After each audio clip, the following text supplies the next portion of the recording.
Mobile phone के मरीज़ हो चुके होंगे मेरे ख्याल से। मैं भी आधा मरीज़ हूँ, आप भी होंगे ही, आप तो नई जनरेशन के लोग हैं, ज़्यादा मरीज़ होंगे। बिना वजह के मोबाइल फ़ोन खोल लेते होंगे, फिर उस पर करते रहते होंगे ऐसे ऐसे। रील देख रहे हैं तो रील ही देख रहे हैं, शॉर्ट्स देख रहे हैं तो शॉर्ट्स ही देख रहे हैं, मन ही नहीं भर रहा है। फ़ोन देखते देखते थक गए और फ़ोन रखा और 1 मिनट के बाद फिर फ़ोन उठा लिया कि थक गए हैं,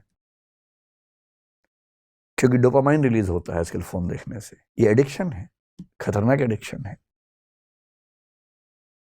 और हर वीडियो में कुछ ना कुछ मैसेज कन्वे हो रहा है। इंफॉर्मेशन इतनी ज़्यादा कभी नहीं आई हमारे आसपास जितनी आजकल आ रही है, और वो भी ऑडियो विजुअल फॉर्मेट में आ रही है।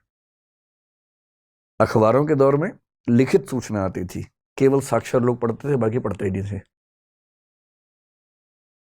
आज के दौर में ऑडियो है, विजुअल है, टेक्स्ट है, हर भाषा में है, कोई व्यक्ति बच ही नहीं सकता।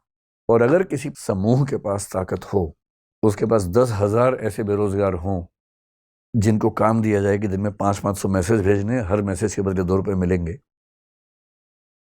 तो कोई समूह पूरे समाज को अपने तरीके से सोचने के लिए मजबूर कर सकता है। महाभारत का सोच के देखिए, महाभारत का युद्ध है, एक तरफ पांडव हैं, एक तरफ कौरव हैं। पांडवों के साथ में कृष्ण हैं। नैतिकता के लिए जरूरी है कि पांडव जीतें और कृष्ण इस पूरी योजना के साथ वहां पर हैं। पर पांडव जीत नहीं पा रहे, जिसके कई कारणों में से एक ये है कि कौरवों की सेना में द्रोणाचार्य भी हैं, उनका पुत्र अश्वत्थामा भी है। द्रोणाचार्य गुरु तो पांडवों के भी हैं, कौरवों के भी हैं, पर वो राजधर्म का पालन कर रहे हैं, क्योंकि वो जिस राज्य के साथ हैं उसके साथ खड़े हैं।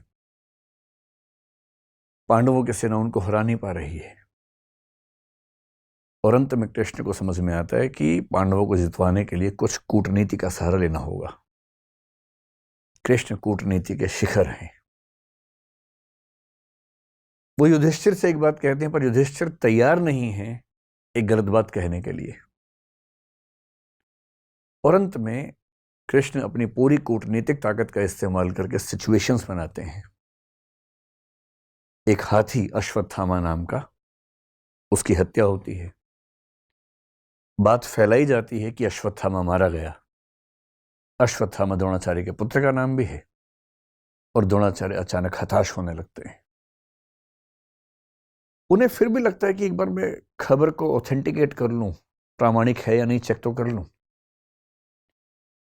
तो वो अपने समय के सबसे प्रामाणिक व्यक्ति युधिष्ठिर से पूछते हैं।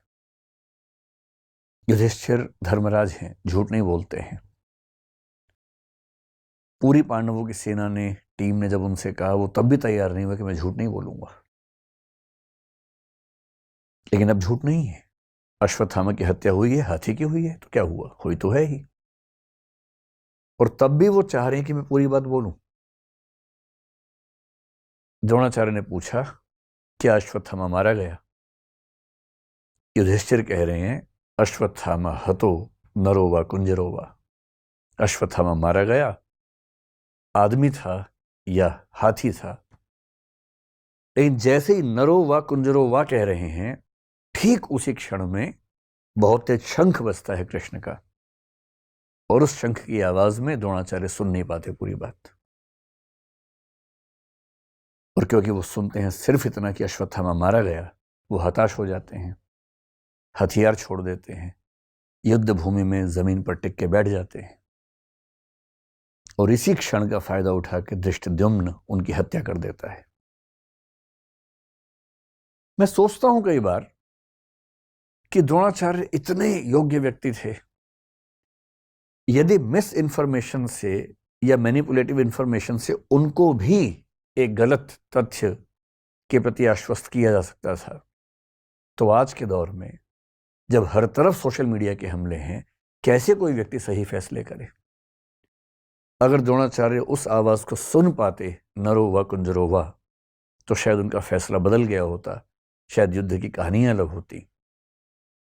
पर किस तरह से सूचनाएं पहुंचे, कौन सी सूचनाएं ठीक से न पहुंचने दी जाएं, कैसे कंटेक्स्ट से बात को हटा दिया जाए, अगर सूचना देने वाले इसमें माहिर हों, तो समाज क्या करे, आम आदमी क्या करे, द्रोणाचार्य जैसा महान चिंतक क्या करे।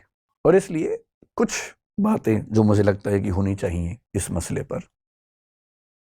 मैं तो अपना जीवन लगभग 2/3 जी चुका हूं, बाकी तो पता भरोसा तो कल का भी नहीं है, लेकिन हाँ, अगर मैं भारत की सामान्य आयु के हिसाब से देखूं तो 2/3 जी चुका हूं।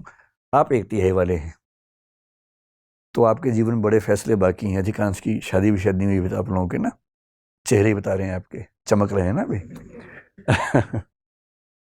तो आपको बड़े फैसले करने हैं, और फैसला करना हर दौर में मुश्किल था, आज के दौर में सबसे मुश्किल है।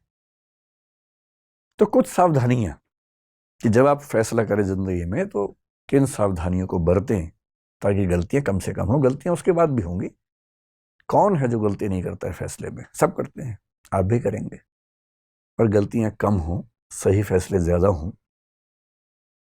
मेरे एक फेवरेट दार्शनिक हैं Jean Paul Sartre, French philosopher हैं। उनके दर्शन का सार अस्तित्ववाद कहते हैं, एग्जिस्टेंशियलिज्म कहते हैं। उसका सार ये है कि अपनी जिंदगी की कहानी हम लोग खुद लिखते हैं, और किस चीज से लिखते हैं? अपने फैसलों से लिखते हैं, निर्णयों से लिखते हैं। आपने किसी परिस्थिति में क्या फैसला लिया, इससे आपके जीवन की आगे की कहानी लिखी जाएगी।